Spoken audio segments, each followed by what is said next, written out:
Angle of inclination of a line. तो इस चीज़ को हम स्टडी करते हैं। तो पहले हम कोऑर्डिनेट एक्सिस ड्रॉ करेंगे।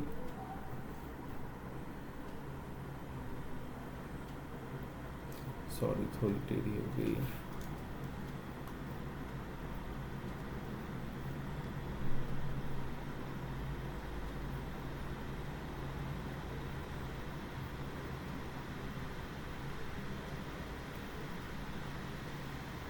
ये हो गई एक्स एक्सिस और ये हो गई वाई एक्सिस।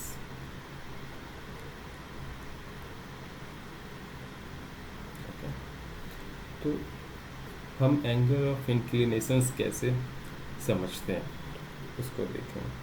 पहले तो हम एक स्ट्रेट लाइन ड्रॉ कर देते हैं। लेट्स से ये हो गई एक स्ट्रेट लाइन। तो इस स्ट्रेट लाइन की एंगल ऑफ इंक्लिनेशंस क्या है? देखो, एंगल ऑफ इंक्लिनेशन हम एक्स एक्सिस से मेजर करते हैं एंटी क्लॉकवाइज डायरेक्शंस। मतलब इसके लिए क्या हो जाएगी, ये जो एंगल फॉर्म हो रही है ये है एंगल ऑफ इंक्लिनेशंस। ओके, मान लो ये हो जाएगी 45 डिग्री एंटी क्लॉकवाइज सेंस में। तो क्लॉकवाइज सेंस में ये एंगल कितनी हो जाएगी? 135 डिग्री। ओके, इसको कंसीडर करते हैं? नहीं। ओके, किसको कंसीडर करते हैं? इसको। तो इसकी जो एंगल ऑफ इंक्लिनेशंस है, एंगल ऑफ इंक्लिनेशंस को हम थीटा से डिनोट करते हैं। ठीक है, इसकी जो थीटा है वो कितनी हो गई है? 45 डिग्री। अगर एक लाइन, ग्रीन ले लेता हूँ, ऐसी होती,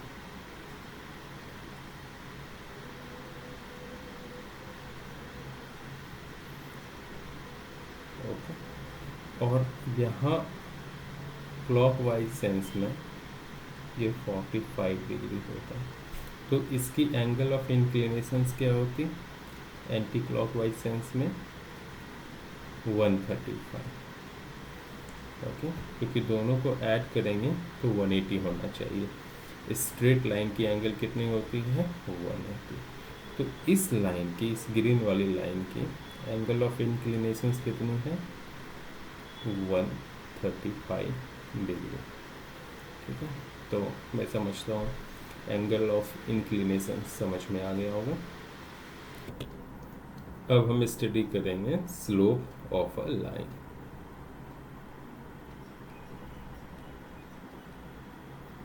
स्लोप ऑफ अ लाइन। एक लाइन की स्लोप को हम लोग m से डिनोट करते हैं।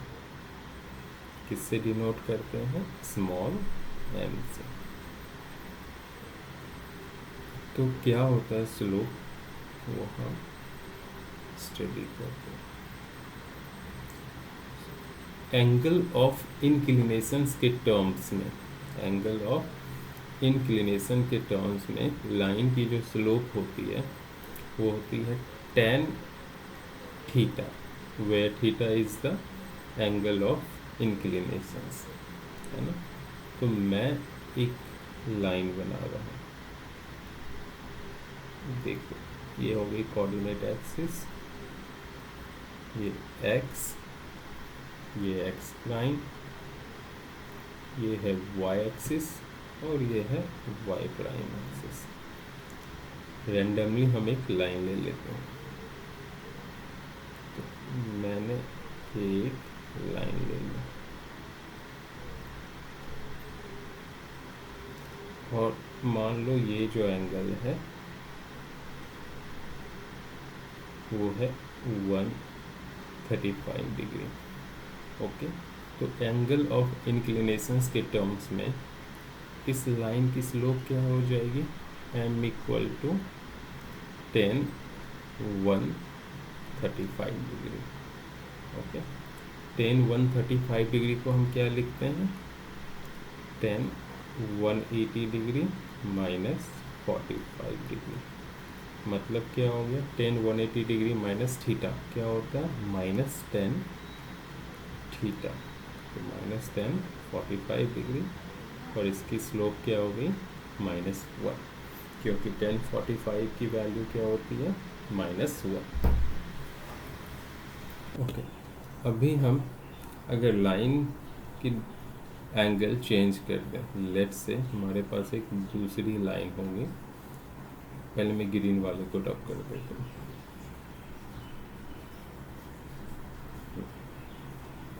वो होगी कुछ इस तरह से, और ये एंगल फॉर्म करेगी एक्स एक्सिस के साथ पॉजिटिव डायरेक्शंस में 45। पॉजिटिव डायरेक्शंस का मतलब होता है एंटी क्लॉकवाइज सेंस, इसलिए जब भी मैं एंगल बनाता हूँ तो मैं एरो जरूर डालता हूँ, इससे मुझे ये पता चलता है कि मेरी एंगल पॉजिटिव है या नेगेटिव है, और डायरेक्शन ऑफ सेंस भी मिलता है। तो मैं चाहूँगा आप लोग भी एरो डाल दिया करो। तो इस लाइन की स्लोप क्या हो जाएगी, m इक्वल टू 10 45 डिग्री, मतलब m इक्वल टू 1। ओके, अब हम इसको रब करेंगे और दूसरे तरीके से स्लोप फाइंड आउट करेंगे।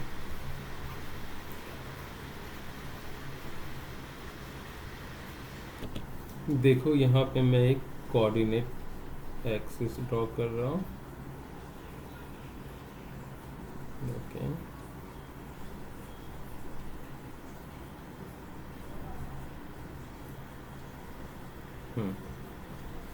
ये हो गई y, ये हो गई y प्राइम, ये हो गई x, और ये हो गई x prime.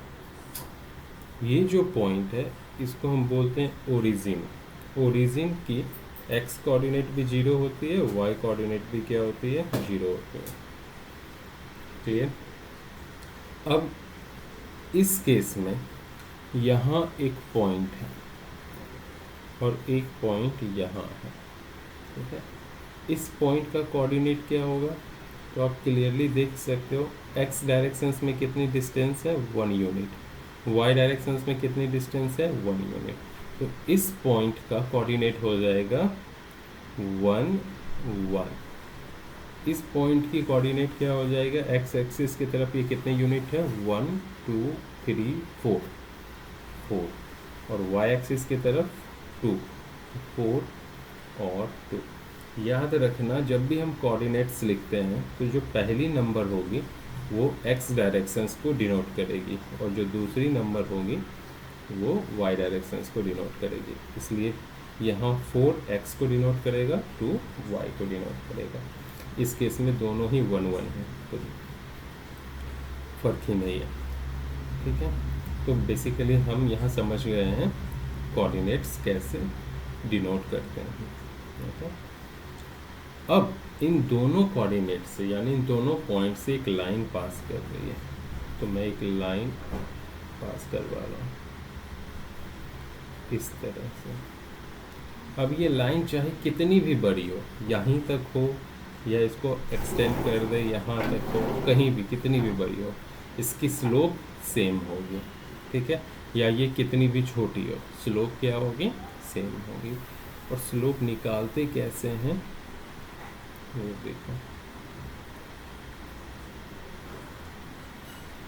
m equal to y2 minus y1 upon x2 minus x1।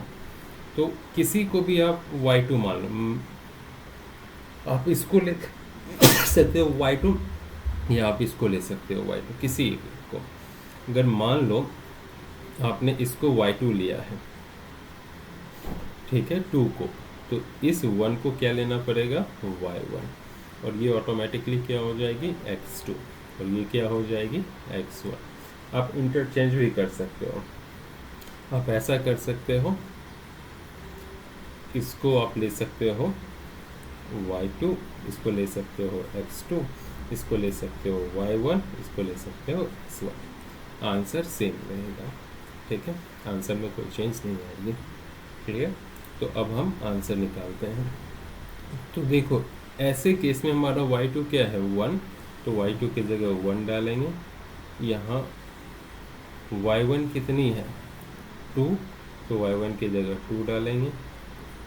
x2 कितनी है 1, तो x2 की जगह 1, और x1 कितनी है 4। तो क्या आ गया हमारा आंसर -1/-3, माइनस माइनस कैंसिल, तो स्लोप जो हमारी हो जाएगी वो 1/3 हो जाएगी। इस तरह से हम कोऑर्डिनेट्स के फॉर्म में स्लोप फाइंड आउट कर सकते हैं। तो हम बेसिकली क्या देख रहे हैं, स्लोप निकालने के दो तरीके हैं, एक तो एंगल ऑफ इंक्लिनेशंस का यूज करें और एक हम यूज कर रहे हैं कोऑर्डिनेट्स का। जो आगे देखते हैं, अगर एक लाइन एक्स एक्सिस के पैरेलल है तो उसकी स्लोप क्या होगी, या कोई भी लाइन जो एक्स एक्सिस के पैरेलल है। मान लो यहाँ हमारी कोऑर्डिनेट एक्सिस है, अब मैं लाइन बना रहा हूँ, ये लाइन, ये लाइन, ये लाइन, ये लाइन, टोटल कितने हो गए L1, L2, L3, L4, इस तरह से चलती जाएगी कॉन्टिन्यूसली, या ऊपर भी ले लो। इन सारी लाइंस की स्लोप क्या हो जाएगी 0, है ना।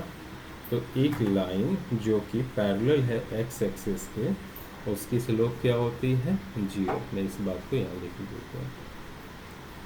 If a line is parallel to X axis then its slope equal to 0, और एंगल ऑफ इंक्लिनेशंस क्या हो जाएगी theta equal to 0 degree. Clear हो गया? अब हम आगे चलेंगे, अगर ये y एक्सिस के पैरेलल है तो क्या होगा, उस चीज़ को भी समझ लेते हैं।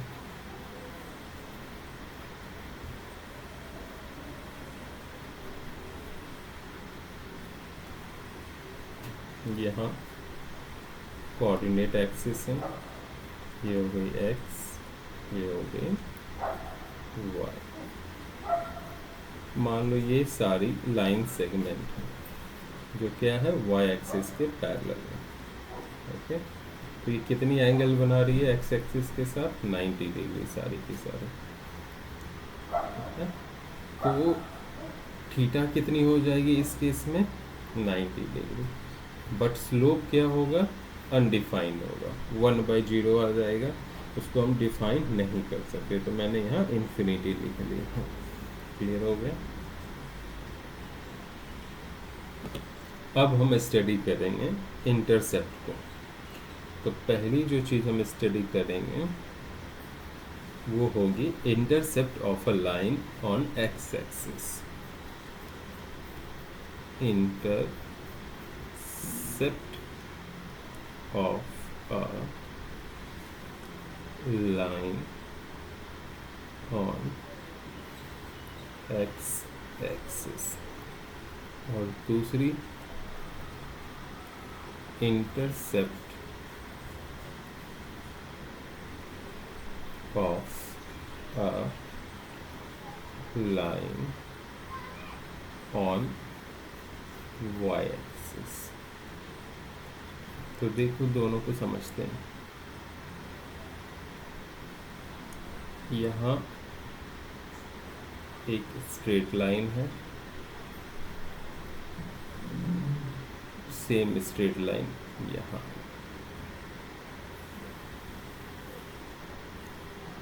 ये हो गई y, ये हो गई y प्राइम, ये हो गई x, ये हो गई x प्राइम।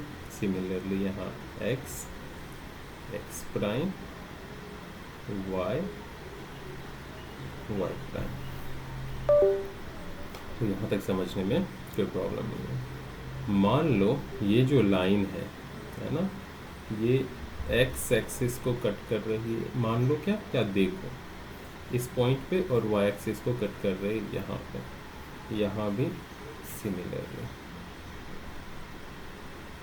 ओके, तो एक्स इंटरसेप्ट क्या हो जाएगा? बेसिकली एक्स इंटरसेप्ट जो है वो ओरिजिन से ये लेंथ होगी, यानी स्ट्रेट लाइन एक्स एक्सिस को जिस पॉइंट पे कट करती है उस पॉइंट से ओरिजिन के बीच की जो लेंथ है उसी को हम बोलते हैं एक्स इंटरसेप्ट। और स्ट्रेट लाइन वाई एक्सिस को जिस पॉइंट पर कट करेगी उस पॉइंट से ओरिजिन की बीच की जो लेंथ है उसको हम बोलते हैं वाई इंटरसेप्ट। ओके, आ जाओ, मान लो यहाँ ये पॉइंट क्या है, इस पॉइंट की कोऑर्डिनेट हम पहले फाइंड आउट कर लेते हैं। x1 0, इस पॉइंट की कोऑर्डिनेट क्या है? 0 y1। इस पॉइंट की कोऑर्डिनेट 0 y1 है और इस पॉइंट की कोऑर्डिनेट x1 0। तो x इंटरसेप्ट क्या हो जाएगा? x intercept equal to x1 और y इंटरसेप्ट क्या हो गया? y intercept equal to y1। Okay, तो मैं फिर से बड़ी ड्राइंग में इसी चीज़ को एक्सप्लेन करता हूँ विथ प्रॉपर नंबर।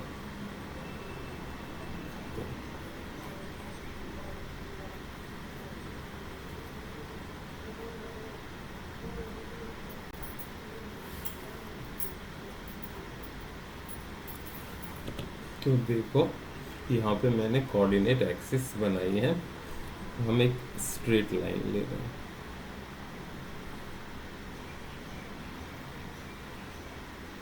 और ये स्ट्रेट लाइन एक्स एक्सिस को इस पॉइंट पे कट कर रही है, वाई एक्सिस को इस पॉइंट पे। तो ये जो लेंथ है ना ओरिजिन से यहाँ, इसको हम बोलते हैं एक्स इंटरसेप्ट। और ये जो लेंथ है ओरिजिन से यहाँ, इसको हम बोलेंगे y इंटरसेप्ट। ओके, या इसी को हम बोल सकते हैं intercept of a line on x axis. Okay, और इसको हम बोल सकते हैं intercept of a line on y axis. Correct. Let's say मैंने x1 पहले दिया था, ये जो पॉइंट है इसकी कोऑर्डिनेट a0 है और इसकी कोऑर्डिनेट 0 b है। तो a क्या हो गई? x इंटरसेप्ट, और a की जगह कुछ भी नंबर हो सकता है। b क्या हो गई? y intercept. ओके, तो यहाँ पे कुछ एग्जांपल्स हम देखते हैं इंटरसेप्ट का। इस केस में x इंटरसेप्ट क्या है? 3 है, पॉजिटिव 3 है पहला, और y इंटरसेप्ट देखो क्या है? पॉजिटिव 4। ओके, इस केस में x इंटरसेप्ट नेगेटिव 3 है और y इंटरसेप्ट पॉजिटिव 4 है। इस केस में हमारा x इंटरसेप्ट नेगेटिव 3 है और y इंटरसेप्ट नेगेटिव 4 है। इस केस में हमारा x इंटरसेप्ट पॉजिटिव 3 है, y इंटरसेप्ट नेगेटिव 4 है, और यहाँ दोनों पहले केस में पॉजिटिव है। तो आई विश x इंटरसेप्ट और y इंटरसेप्ट समझ में आ गई होगी। अगर एक लाइन पैरेलल है x एक्सिस के, है ना, तो उसमें x इंटरसेप्ट क्या होगी? बताओ, कुछ होगी? नहीं होगी। क्यों? क्योंकि कहीं पे x एक्सिस को कट ही नहीं करेगी, है ना, तो इसकी x इंटरसेप्ट नहीं होगी। तो क्या बोलेंगे? If a line is parallel to x axis then its intercept on x axis is not defined, and if a line is parallel to y axis then its intercept on y axis is not defined। अगर यहाँ पे इस तरह से एक line है तो इसकी y इंटरसेप्ट डिफाइंड नहीं होगी। अब हम स्टडी करेंगे equation of a line.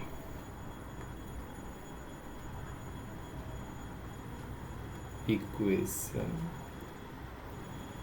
Of a line. तो यहाँ से हम समझने की कोशिश करेंगे। ये कोऑर्डिनेट एक्सिस है, ओके। और लेट्स से एक लाइन ये है, ओके। तो इस लाइन की इक्वेशन, इस लाइन को हम लोग बोल देते हैं L1, है ना। तो L1 जो है वो क्या है, एक स्ट्रेट लाइन है ना। इसको इस तरह से, इस लाइन की जो इक्वेशंस होगी वो कैसे लिखेंगे, इस बात को हमें जाननी है। तो इस लाइन की इक्वेशंस लिखने के लिए हम दो वेरिएबल का यूज करेंगे। एक वेरिएबल होगी x और दूसरी वेरिएबल होगी y, करेक्ट, ओके। तो मान लो इस लाइन की जो इक्वेशंस है, स्टैंडर्ड फॉर्म जो होती है वो होती है ax plus by plus c equal to 0, okay. इसका मतलब क्या है, इसका मतलब है इस लाइन पे जितने भी पॉइंट हैं, मान लो ये एक पॉइंट हो गई, ये एक पॉइंट हो गई, ये एक पॉइंट हो गई, ये एक पॉइंट हो गई, ओके। इस पॉइंट की कोऑर्डिनेट मान लो x1 y1 है, इस पॉइंट की कोऑर्डिनेट x2 y2 है, इस पॉइंट की कोऑर्डिनेट लेट से x9 y9 है ना। तो जितनी भी कोऑर्डिनेट हैं, जितनी भी पॉइंट्स हैं, उसकी अगर वैल्यू हम इस इक्वेशंस में डालेंगे तो ये इक्वेशंस को सेटिस्फाई कर देगा। मतलब क्या, यानी x1 की वैल्यू x की जगह डालेंगे और y1 की वैल्यू y की जगह डालेंगे, ठीक है। तो हमें टोटल इक्वेशंस को अगर लिखेंगे तो 0 मिलेगी, ठीक है। सिमिलरली x की जगह x2 डालेंगे और y की जगह y2 डालेंगे तो हमें 0 मिलेगी, क्लियर। तो बेसिकली कहने का मतलब ये है कि स्ट्रेट लाइन का इक्वेशंस दो वेरिएबल x और y से मिलकर बनता है, और इक्वेशन इस तरह से होना चाहिए कि उस स्ट्रेट लाइन पे जितनी भी पॉइंट है उसकी कोऑर्डिनेट की वैल्यू जब उस स्ट्रेट लाइन में डालेंगे, स्ट्रेट लाइन इक्वेशंस में डालेंगे तो उस इक्वेशंस को सेटिस्फाइड करेगी, ओके। तो इस equation of a straight line is the equation in x and y which is satisfied by the coordinates of all points on the line and is not satisfied by the coordinates of any points which does not lie on the line, okay। इसी को ऐसे भी आप बोल सकते हो कि एक स्ट्रेट लाइन का इक्वेशंस वह इक्वेशंस होता है जिसमें स्ट्रेट लाइन की सारी पॉइंट सेटिस्फाई करती है।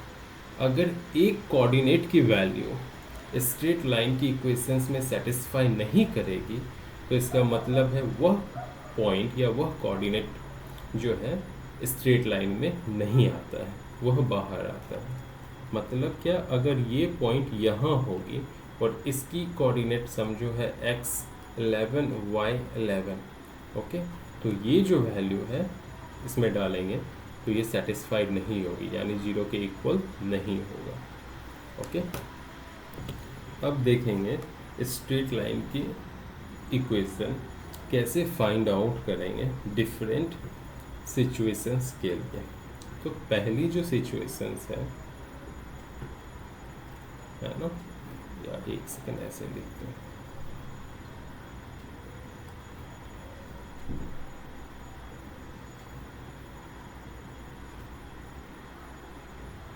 First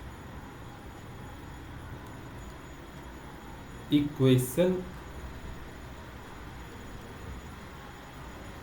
of x axis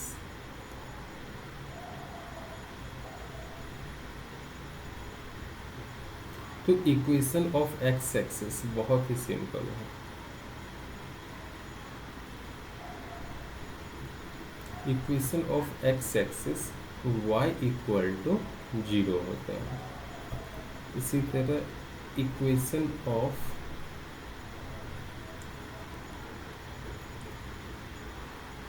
y axis, equation of y axis में x इक्वल टू 0 होगा।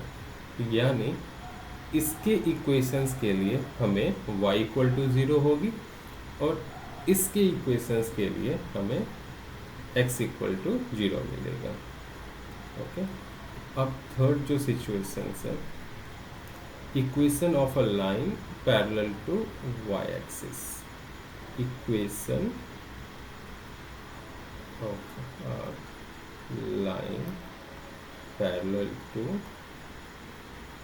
y axis. तो समझो यहाँ कोऑर्डिनेट एक्सिस है और एक लाइन है जो y एक्सिस के पैरेलल, ठीक है, और ये 0 0 है और इसकी जो कोऑर्डिनेट है वो हो जाएगी a0, मतलब इन दोनों लाइन के बीच की जो डिस्टेंस है वो a है।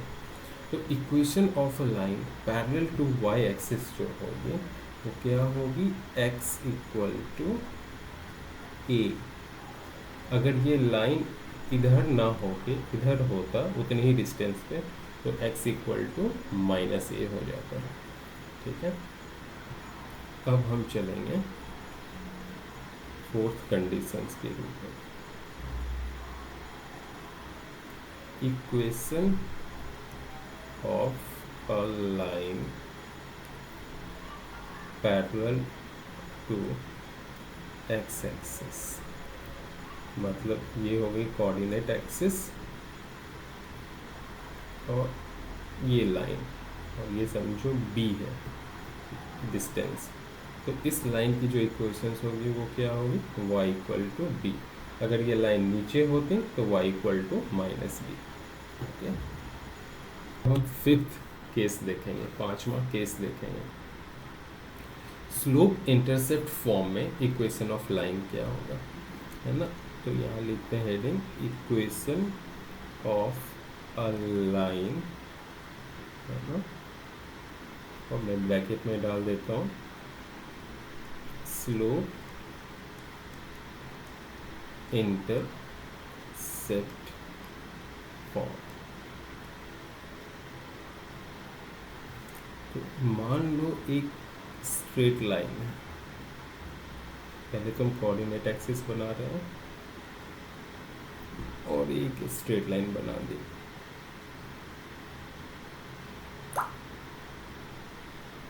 ठीक है, इस स्ट्रेट लाइन की अगर हम मान लेते हैं y इंटरसेप्ट जो होगी वो होगी c। ठीक है, y इंटरसेप्ट क्या हो जाएगी, c, करेक्ट। और इसकी जो स्लोप है वो मान लो है m, क्लियर। यानी स्लोप दी हुई है, स्लोप कितनी दी हुई है m, और इंटरसेप्ट कितनी दी हुई है c, है ना। तो इसकी इक्वेशंस क्या होगी, तो इसकी इक्वेशंस होती है y equal to mx plus c। ठीक है, रिज्यूम। अब equation of straight line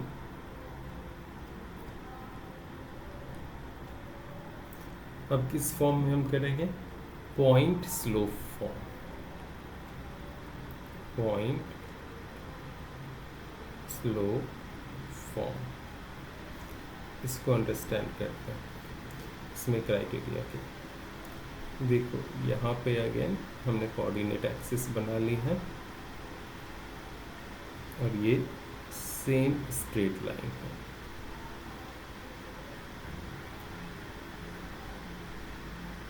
okay, इस केस में अगर हमें स्लोप पता है, मान लो इस लाइन की स्लोप m है और हमें कोई भी एक पॉइंट पता है, कोई भी एक स्ट्रेट लाइन पे कोई भी एक पॉइंट पता है, लेट्स से ये पॉइंट हमें पता है और ये है x1 y1, तो इस केस में जो इक्वेशंस निकलेगी वो हो जाएगी y minus y one by x minus x1 equal to slope. ठीक है, इस फॉर्मूले का यूज करके हमें निकाल देनी है आंसर। नेक्स्ट,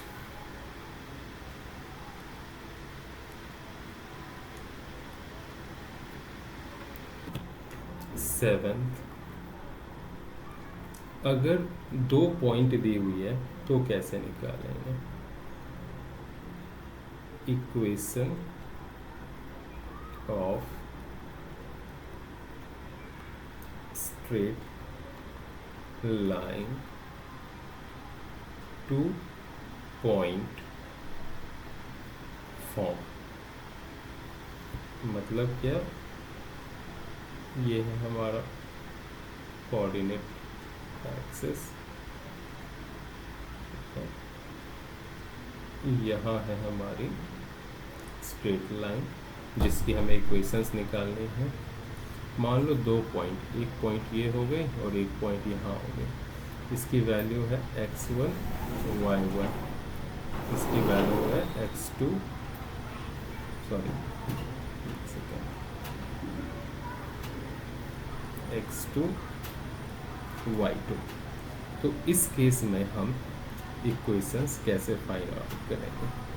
इस केस में इक्वेशन हम इस तरह से फाइंड आउट करेंगे, y2 minus y1 upon x2 minus x1 equal to, इधर हम लिख सकते हैं y minus y one upon x minus x1, इससे भी हमारा इक्वेशंस निकलेगा।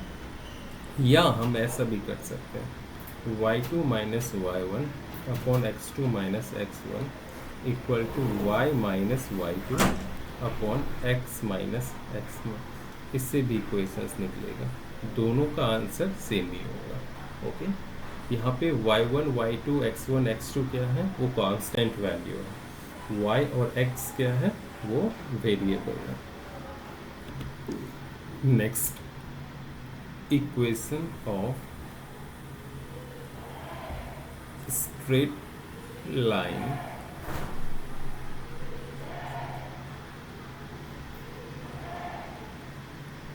Intercept form. ठीक है, इसमें सिर्फ और सिर्फ इंटरसेप्ट दी रहेगी। तो मान लो ये हमारा इस तरह से स्ट्रेट लाइन है।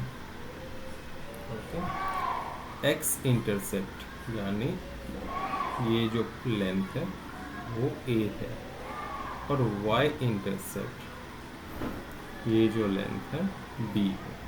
ओके, तो इस केस में हम क्या करेंगे, इक्वेशंस ऑफ स्ट्रेट लाइन इस तरह लिखेंगे, x by a plus y by b equal to 1। Clear? यहाँ पे हम साइन कन्वेंशंस पे फोकस नहीं कर रहे हैं, लेकिन जब एक्चुअल आंसर लिखेंगे तो वहाँ साइन कन्वेंशंस पे फोकस करना पड़ेगा। फॉर एग्जांपल, अगर b की वैल्यू 5 होती, a की वैल्यू 6 होती, तो a को -6 लिखना पड़ता और b को +5। ओके, लेकिन स्टैंडर्ड इक्वेशंस में हम साइन कन्वेंशंस पे फोकस नहीं करेंगे। ओके, या इसके लिए प्रॉपर डायग्राम ही मैं बना देता हूँ थोड़ा चेंज करके, तो कंफ्यूजन ही नहीं रहेगी। स्टैंडर्ड इक्वेशंस के लिए हम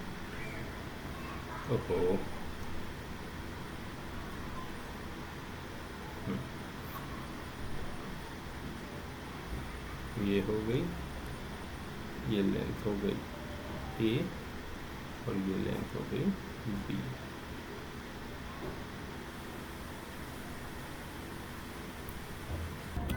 अभी हम स्ट्रेट लाइन की इक्वेशंस देखेंगे। एक सेकेंड, ओहो,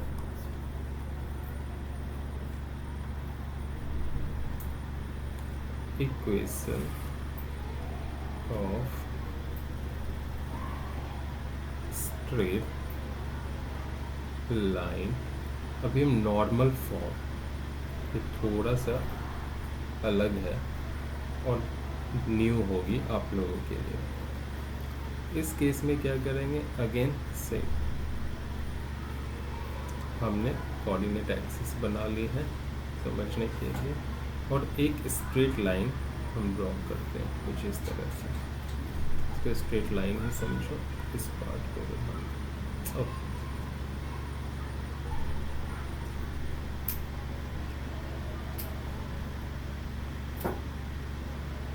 वापस से ड्रॉ कर दें। हाँ, हो गई ये स्ट्रेट लाइन। मान लो इस ओरिजिन से इस स्ट्रेट लाइन पे हम एक परपेंडिकुलर डाल दें, ओके, और ये जो परपेंडिकुलर हमने डाला है, ओके, तो हमने परपेंडिकुलर डाल दी है। ये जो ओरिजिन से ये लेंथ है, ये मान लो p है, ये जो लेंथ है स्मॉल p है, करेक्ट। और x एक्सिस के साथ जो ये एंगल फॉर्म हो रहा है अल्फा, तो देखते हैं, ओके, तो ये एंगल अल्फा बनते हैं हॉरिजॉन्टल एक्सिस के साथ और परपेंडिकुलर डिस्टेंस p है, तो इक्वेशंस बन जाएगी x cos alpha plus y sin alpha equal to p।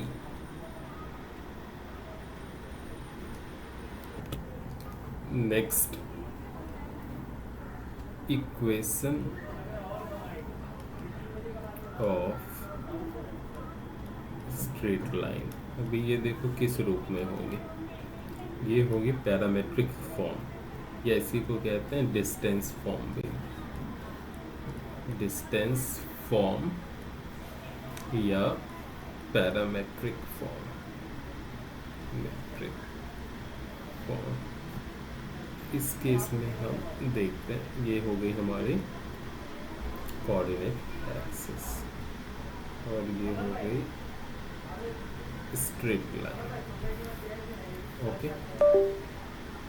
तो यहाँ पे हम दो पॉइंट लेंगे, एक ये और ये जो पॉइंट है ये नोन है, पता है हमें, इसकी कांस्टेंट वैल्यू है x1 y1, और इन दोनों पॉइंट की बीच की डिस्टेंस भी हमें पता है, मान लो वो है r, क्लियर हो गया। बट ये पॉइंट नोन नहीं है, पता नहीं है, तो इसको हम वेरिएबल x और y कंसीडर कर लेंगे, क्लियर। और हमें एंगल भी पता है, ये जो एंगल बन रही है स्ट्रेट लाइन के साथ वो है थीटा, ओके। तो इस केस में स्ट्रेट लाइन की जो इक्वेशंस होगी वो हो जाएगी x minus x1 by cos theta equal to y minus y1 by sine theta equal to r, ठीक है।